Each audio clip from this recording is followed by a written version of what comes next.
ඔබව කැඳවාගෙන යන්නේ අපේ රටේ තවත් සුවිශේෂී ස්ථානයකටයි.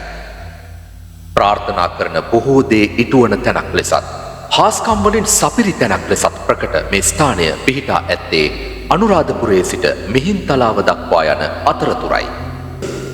රටේ නොයෙක් තැන්වල සිට හැතැක්ම සිය ගණන් පසු කර මෙතැනට බාරහාර වීමට පැමිණෙන්නන් සේම තමන් වූ බාරහාර ඔප්පු කිරීම සඳහා වෙනත් රටවල් සිට පවා මෙහි පැමිණෙන්නන්ද එහිදී අපට මුණ ගැසුණා. අනුරාධපුරයේ වන්දනීය අටමස්ථානය සොළොස්මස්ථාන ලැයිස්තුවේ ඇතුළත් නොවුනත් මෙහි ඇති පඳුරු වැටේ ගැටගසා ඇති පඳුරු ප්‍රමාණයෙන් මෙහි යන එන්නන් පිළිබඳව සරල අදහසක් ඔබටත් ලබාගත හැකි.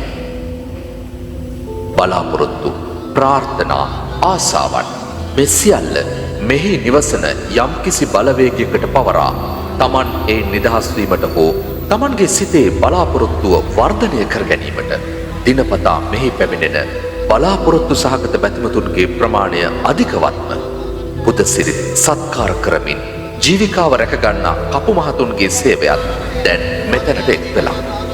ඇතැමුන්ට අනුව නම් මේ බහිරවයාට පුදපෙත් දෙන්නා වූ බහිරව දේවාලයක්.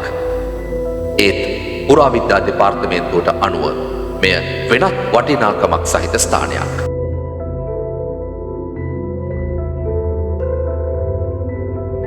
මේ ස්ථානයට පසකින් පිහිටුවා ඇති පුරාවිද්‍යා අධ්‍යක්ෂ ජනරාල්තුමාගේ පණිවිඩය රැගත් පුවරුවක මෙසේ සටහන් වනවා. මිහින්තලා ආරාමේ වැඩ නිම කිරීම සඳහා භාවිත කරන ලද කම්හල් උපකරණ හා ආයුධ තැන්පත් කර මෙම ස්තූපය ඉදිකර ඇති බව ජනප්‍රවාදයේ සඳහන් අතර 19 වන සියවසේ මුල් භාගයේ ස්තූපය ආශ්‍රිතව කරන ලද කැණීම්වලදී ක්‍රිස්තු වර්ෂ 8 සහ 9 වැනි සියවස් වලට අයත් සිංහල හා සංස්කෘත භාෂාවෙන් ලියූ මහායාන සූත්‍ර පාඨ ඇතුළත් තඹතහඩු මෙහි හමු වී තිබෙනවා. මෙය වාස්තු විද්‍යාත්මක නිර්මාණ ලක්ෂණ වලට අනුව මහායාන සම්ප්‍රදායට අයත් ස්තූපය ප්‍රමුඛ කරගත් අනුරාධපුර යුගයට අයත් විහාර සංකීර්ණයක් බව තහවුරු වී තිබෙනවා. ඒ කරුණු එසේ සටහන්ව තිබුණත් බැතිමතුන් මෙහි එන්නේ පුරාවිද්‍යා කෞතුක වටිනාකම් ගැන අවබෝධය ලබාගෙන යාමට නම් නොවේ.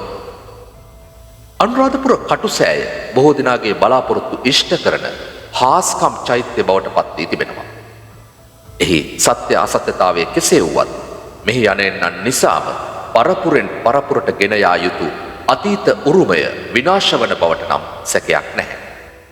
මෙහි සිටුවා ඇති මෙම පුවරුව ඊට හොඳම සාක්ෂියක්.